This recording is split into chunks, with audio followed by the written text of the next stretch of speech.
Hello there, friends. Today, we're going to talk about this guy. Strap in, it's going to be a long one because I'm going to be going through my predictions for all 24 categories for the upcoming Academy Award nominations. At the time of recording this, the nominations are in 2-3 days' time, and I just keep going over and over in them, and I might even change my mind after this, but I've just got to rip the band-aid off and do it. I've been working pretty hard at these. I do fancy myself as a little bit of an awards pundit. You know, I love awards season every year. It's so much fun. I know 80% of it is me complaining that my favorites aren't there, and I'm going to try and keep that to a minimum in this video because I got to say this award season, not a ton of my favorites of the year are among the big contenders, but some movies that I'm rooting for include stuff like Dune, Tick Tick Boom, and CODA and Spencer, but I don't think that's going to do too well. As for the format, I'm going to be counting them down in the order of what I think is most likely to be nominated in each category, along with like a few other alternate options that could end up being surprises or stuff that, like, you know, because with most of these categories, there's often like a fourth and fifth spot that are up for grabs that could be between anything. But without further ado, this is going to be a long one. I need some help to get through it myself. These are all of my Oscar predictions. I hope you enjoy. Starting with Best Picture, we have The Power of the Dog, which is probably looking like the front runner to win right now. Belfast, I think, is very solidly in there. Dune, which is probably going to have the most nominations out of any film. Licorice Pizza at fourth. Don't Look Up, which, with its BAFTA performance, is looking a lot stronger than we thought it did, as does Licorice Pizza, both doing very well with precursor awards groups. CODA hasn't missed anything that it should have gotten, and, you know, you'd be hard-pressed to find anyone who doesn't like this movie. King Richard. Look, I'm not as high on this one in terms of predictions, but it's a real crowd pleaser, and I think it's a great movie, and I think it's definitely going to be in there.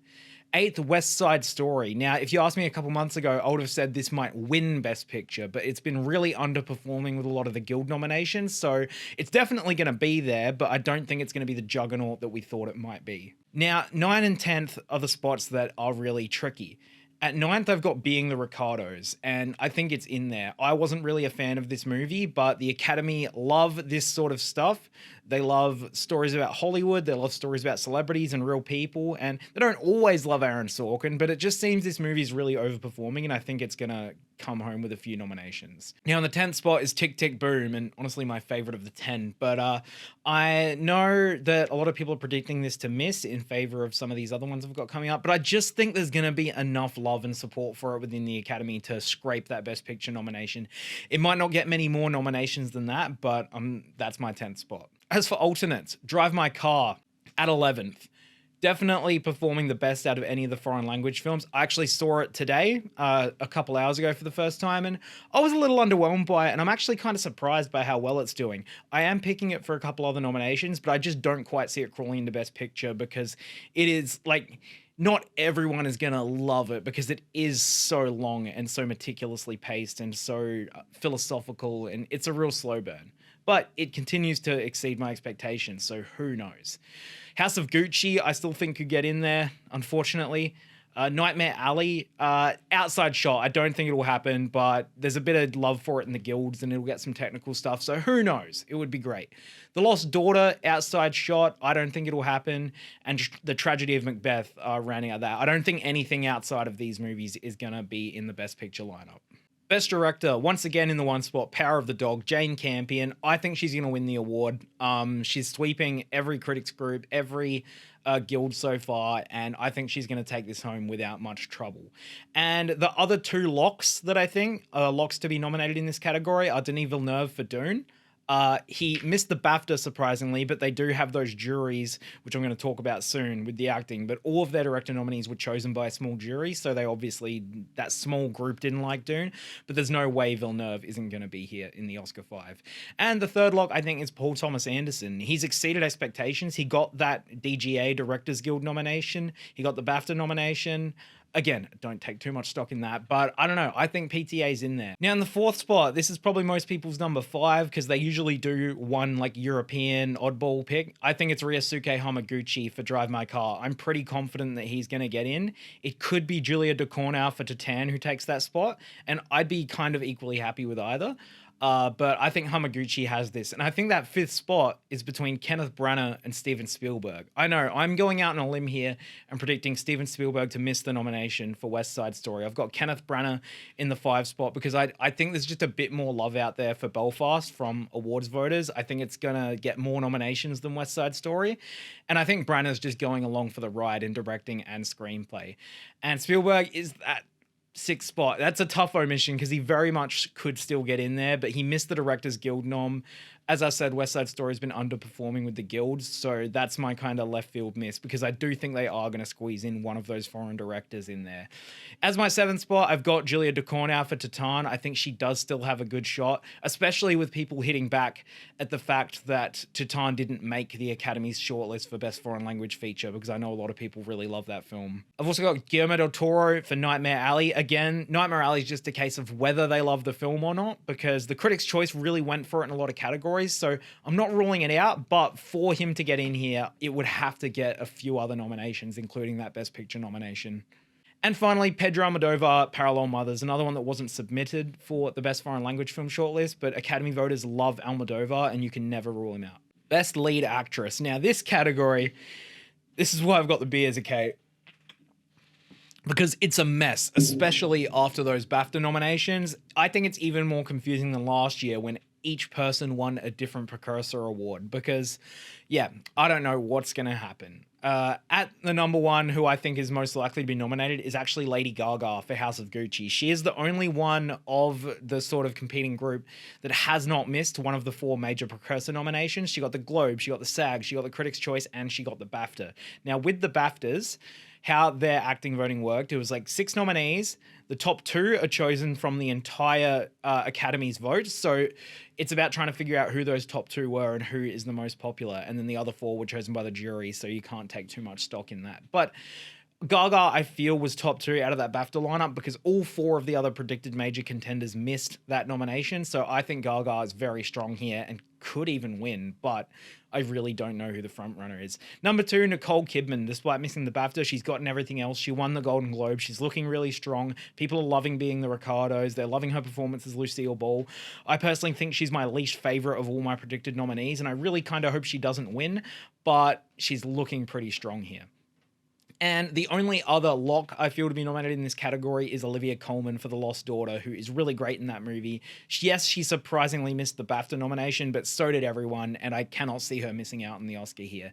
And now, these next 2, I think, are vulnerable. In the 4th, I've got Jessica Chastain, who I think would be an incredibly deserving winner. Her performance in The Eyes of Tammy Faye is phenomenal.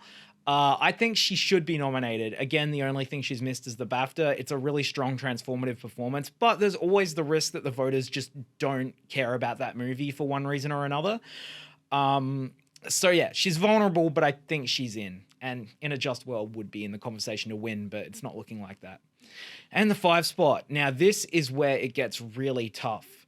I've actually gone with Alana Haim for Licorice Pizza. And now there's another person who's not here that I'll talk about in a moment, but Alana Haim, she got that BAFTA nomination, and of that 6, I believe she was the other one who was top 2. You can make a case for Emilia Jones for CODA as well, but I just feel like the BAFTAs, they had that love for Licorice Pizza. They went for it in a lot of categories, and I could see her easily being one that the entire voting body went for.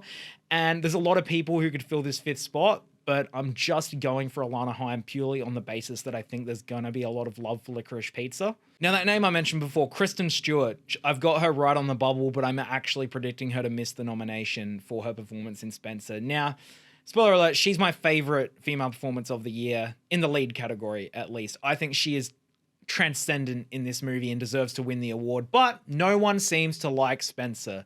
In fact, I'm actually predicting it to get 0 nominations as it did at the BAFTA. I hope I'm wrong. I really hope I'm wrong, but I don't want to predict it and get my heart broken. But she could still get in here. I'm not like ruling her out, but just the way things are going, that film and her performance is really running out of steam awards-wise, and I don't see her making the cut. Other possibilities, Jennifer Hudson for Respect. It's a powerful performance. It's a beloved actress in a musical biopic. You cannot count her out ever. Renate Reinsve for The Worst Person in the World, who I would love to see nominated, and she got a bit of a boost with that BAFTA nomination, but again, jury can't put too much stock in it.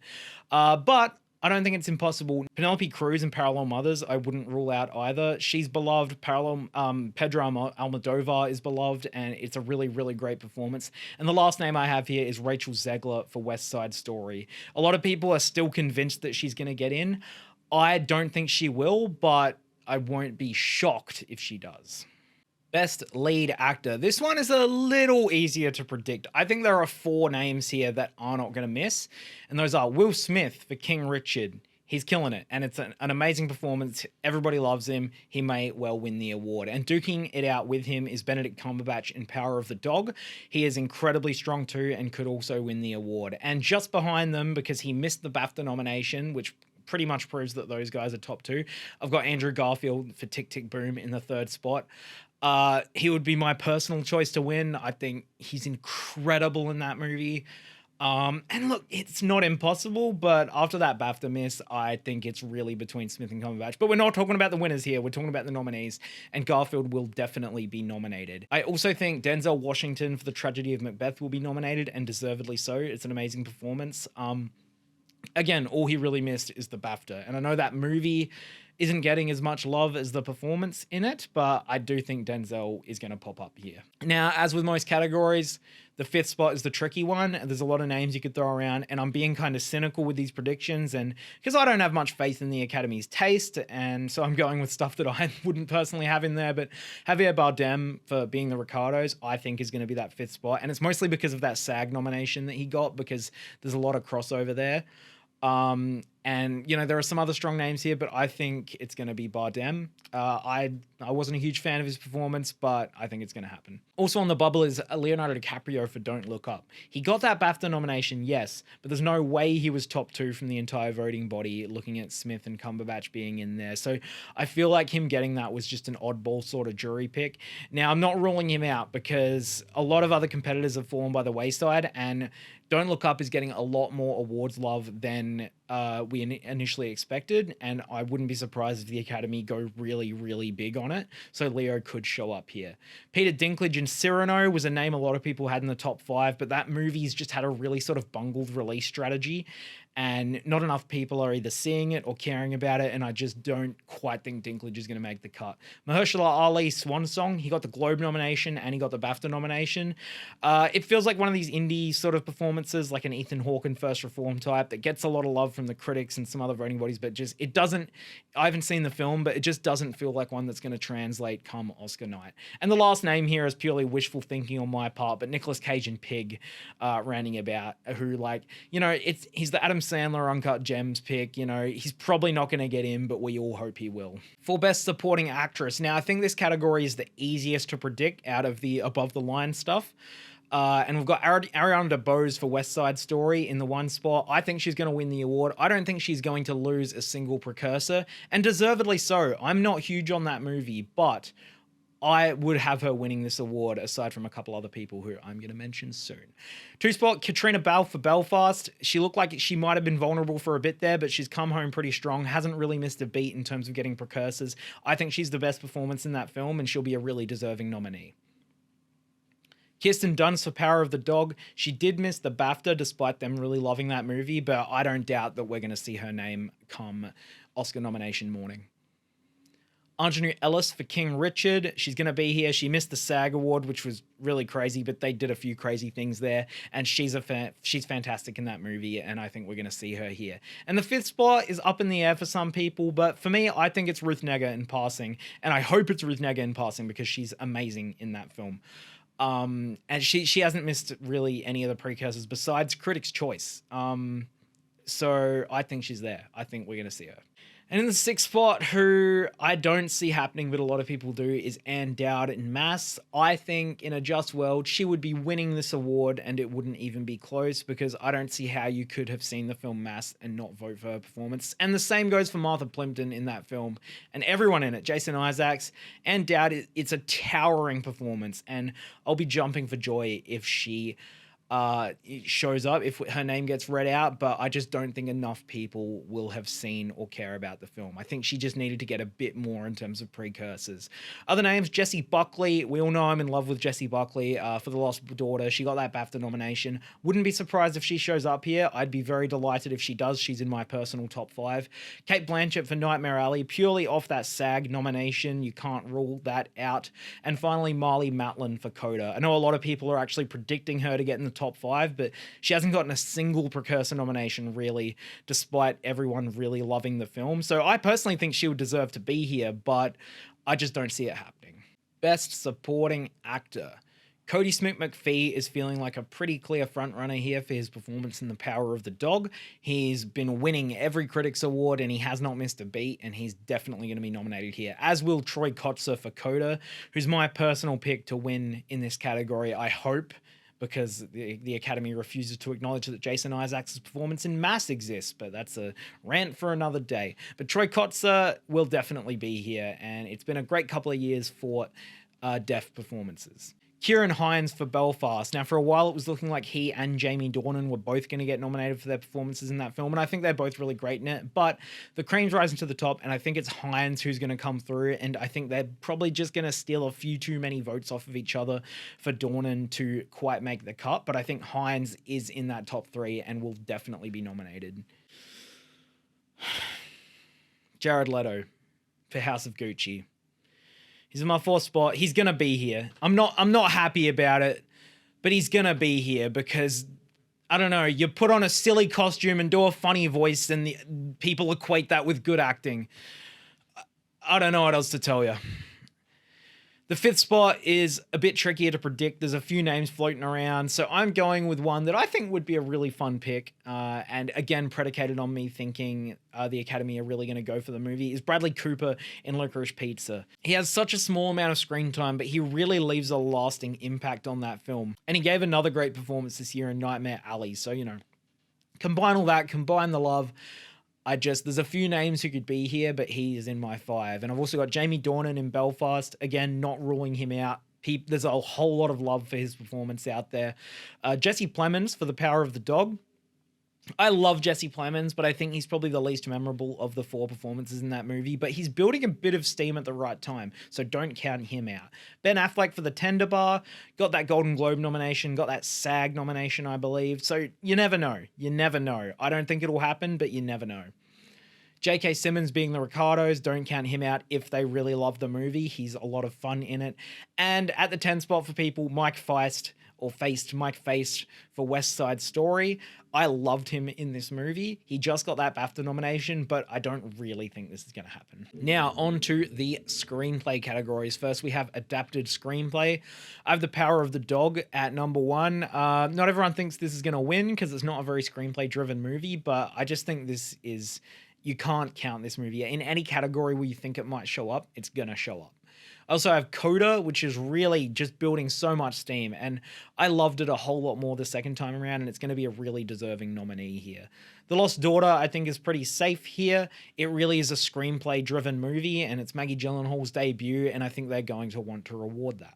Dune, I think, is going to show up here. Again, it might not be a typical like screenplay movie. It's more about the spectacle and the visual effects, but it's from a beloved book that a lot of people really know, and it's by all accounts a really, really strong adaptation and a faithful one, and I think people are going to reward that. And I think that movie is just going to sweep up so many nominations that it's just going to go along for the ride.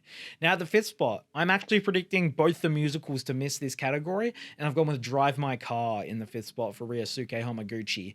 I just think it's going to happen. That BAFTA nomination was very telling because the BAFTA screenplay votes were not decided by the jury. They were decided by the whole voting body, which means there really is a widespread amount of love for that film. And just based on how West Side Story has been underperforming and how I don't really think there are any other strong competitors, I think Drive My Car is going to take that screenplay slot. I've got West Side Story in 6. I know most people still think it's going to be in there, but I'm a little iffy on it. And maybe part of it's coming from the fact that I didn't really love the movie, but I don't know. I think it's vulnerable. Tick Tick Boom in at number 7. I would love to see this happen, but I just don't think it's quite gonna break in. Nightmare Alley, again, if they love the movie, it could happen, but that's a big if.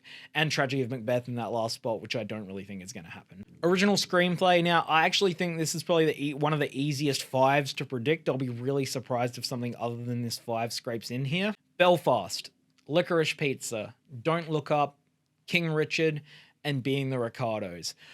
I think there's a fair gap between Ricardos and what comes next. Mass is my next pick.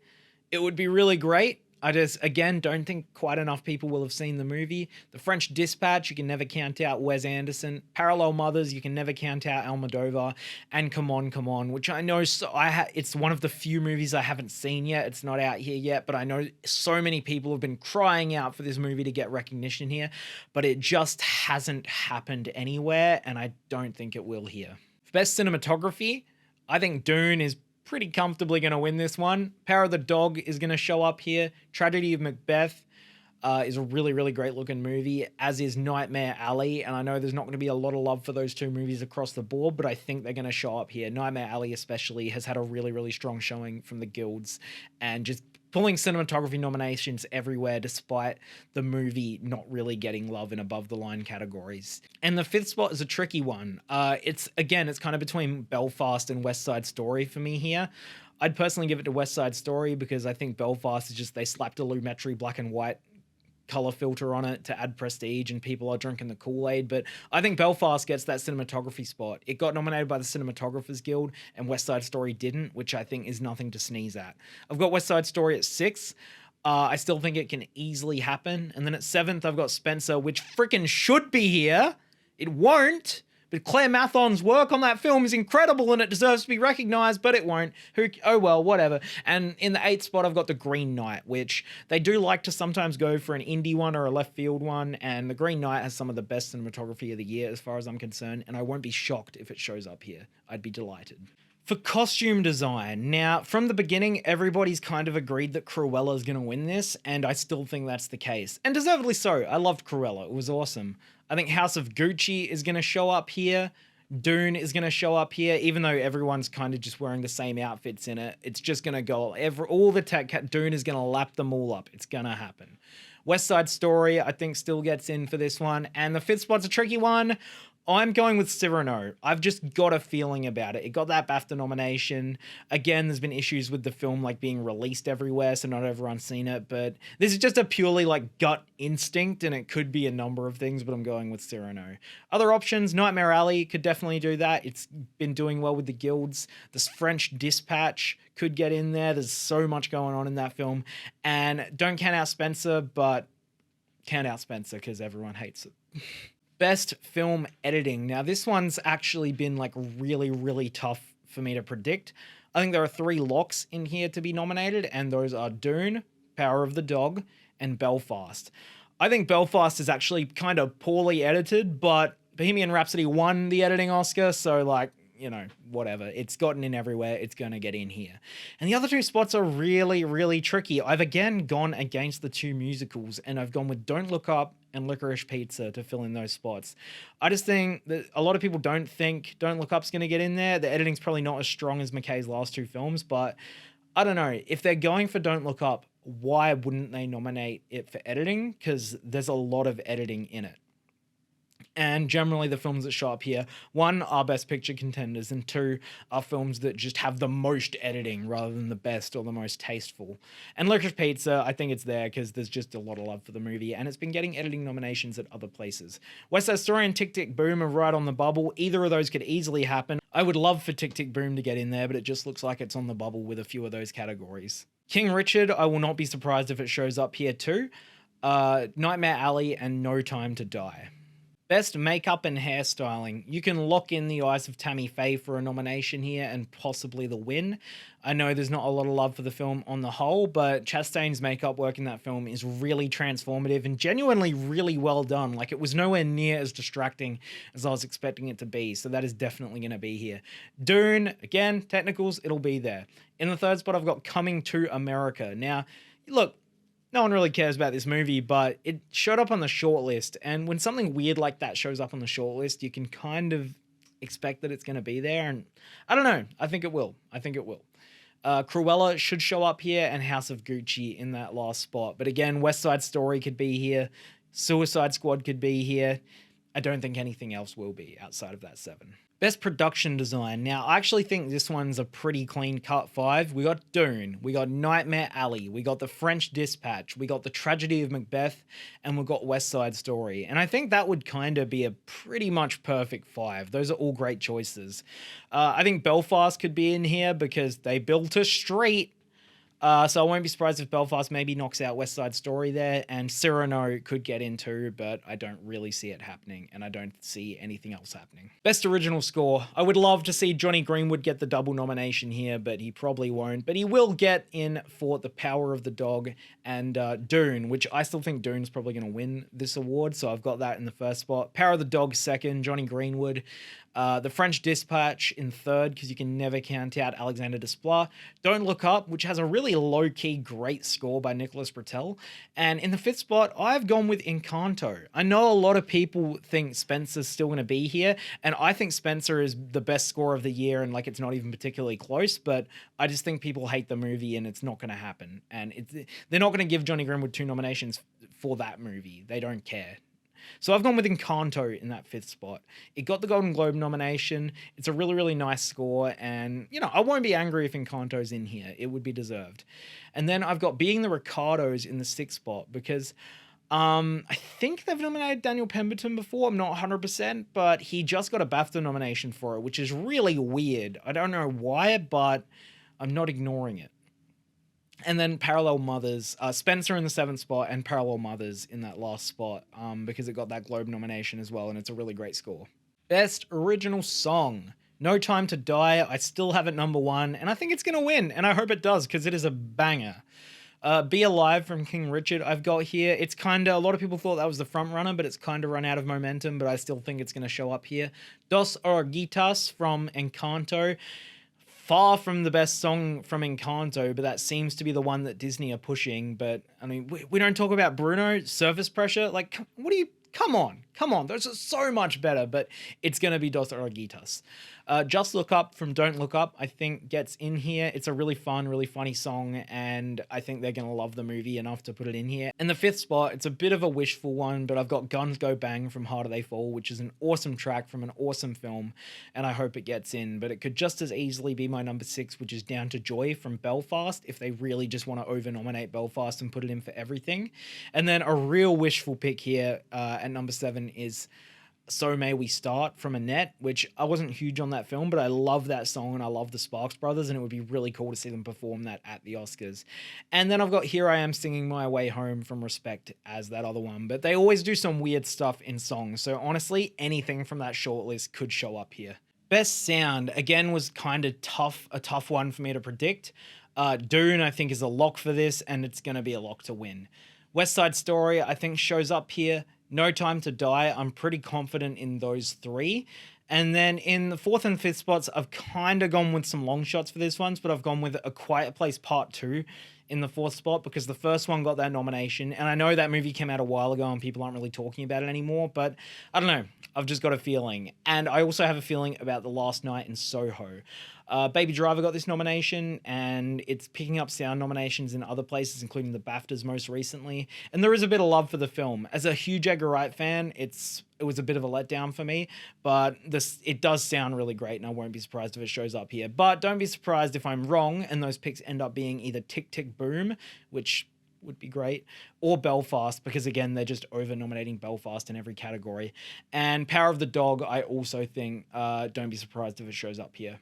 Best visual effects. Now, I'm always terrible at predicting this one because they never seem to go with the movies that I think have the best visual effects, but here's what I've got for you. Dune, guaranteed. Matrix Resurrections, I'm pretty confident is going to be here. Godzilla vs. Kong might not show up here because I think they've snubbed those movies in the past, but the effects in that are so good, and I don't know how you couldn't nominate it. I think No Time to Die is going to be in here because I've heard that it has a lot of visual effects, and I'm sure they're going to be giving those really cool presentations to the Academy members, and I don't know, I just feel like this one's going to happen. And for the 5th spot, I've predicted that they're going to ignore the Marvel movies because they often do. and I'm going with Ghostbusters Afterlife. I don't think those effects are particularly remarkable, but the BAFTAs went with it, and I don't know, it just feels like something they might do. But also, like, Shang-Chi, Eternals, Spider-Man, they could go with one of them, or they could go with Free Guy, which I would actually personally nominate. I think that had really great visuals. Best Animated Feature, I think, is a really clean-cut 5, and I'm not going to spend too much time on it. I've got Encanto, Luca, The Mitchells vs. the Machines, Flea, and Raya and the Last Dragon. I'll be shocked if any of those miss, but knowing the Academy and after that Lego Movie snub, I am kind of scared for the Mitchells, and that could easily get ignored in favor of something like Sing 2 or Belle. I think Mitchells is the best there easily and hope it wins, but it probably won't because they get this category wrong every year. Best Documentary Feature. I've gone with Summer of Soul in the #1 spot. Now, being the frontrunner as a documentary probably means you're going to lose, but I've seen this documentary and it's an incredible documentary. I think it deserves an editing nomination too, and I'd love to see it win. #2, Flea. I think that's pretty safely embedded in there in animated, documentary, and foreign language, which is a pretty unique trifecta to have, and I'm really excited to see that movie.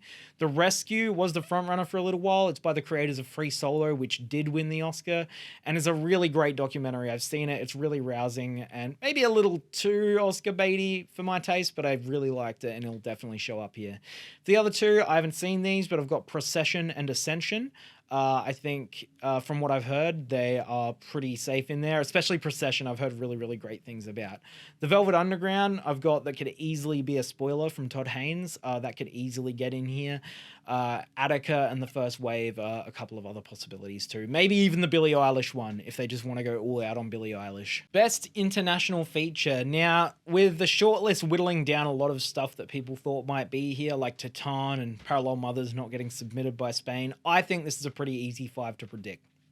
Drive My Car has emerged as the clear frontrunner, and there's no way that this doesn't show up here. A Hero pretty much hasn't really missed anything. I think it might have missed BAFTA, but A Hero from Asghar Farhadi is definitely going to be here. Flea, as I said before, is going to be here. The Worst Person in the World, which was the frontrunner to win, and I still think it's the best one, but there's no way. Come on. Please, it has to be here. And 5th is The Hand of God, which is a really heartwarming crowd pleaser sort of movie about family. I really liked it, and that's definitely going to be here, and I think there's a fair gap between this and the next one. Compartment #6, which I've heard really good things about, that could show up, as could Prez for The Stolen, and I don't think anything else really has a shot. Now, all we've got left are the short film categories, and I'm not going to pretend that I know anything about these or that I've seen them or that I know what the voters are going to like. I've just kind of looked at what people are talking about and which ones are getting the recognition and taken a stab in the dark at top 5, so I'll go through those really quickly. For animated short, I've got Us Again, Step Into the River, Robin, The Windshield Wiper, and Namu. For documentary short, I've got 3 songs for Benazir, The Queen of Basketball, Terror Contagion, Coded, The Hidden Love of J.C. Lendaker, and Audible. And for live action short, I've got The Long Goodbye, When the Sun Sets, Talavision, Censor of Dreams, and You're Dead, Helen. Whew. I'm exhausted, and I'm sure you're even more exhausted after listening to this. Just to cap it off, in terms of nomination tallies for what I've got getting the most nominations, I've got Dune with 11, Power of the Dog with 9, Belfast with 7, Licorice Pizza with 6, West Side Story with only 5. Now, I feel kind of weird about only predicting that for 5, but I just feel like it's vulnerable in some of the craft stuff. I've got Tick Tick Boom missing everything but actor and picture. And look, sometimes that's all you need to get into Best Picture, and I still think it'll be there. And I've got Spencer getting goose egged, even though I would personally be giving it 8 nominations, but So, thank you very much for watching this video. I hope I've been of some assistance with your Oscar predictions. I may even do a reaction video for when the nominations come out, so you can see me just complaining more about Spencer not getting nominated for stuff. But yeah, that's it for this one. Thank you very much for watching. What are your Oscar predictions? And I'm keen to see how I end up doing.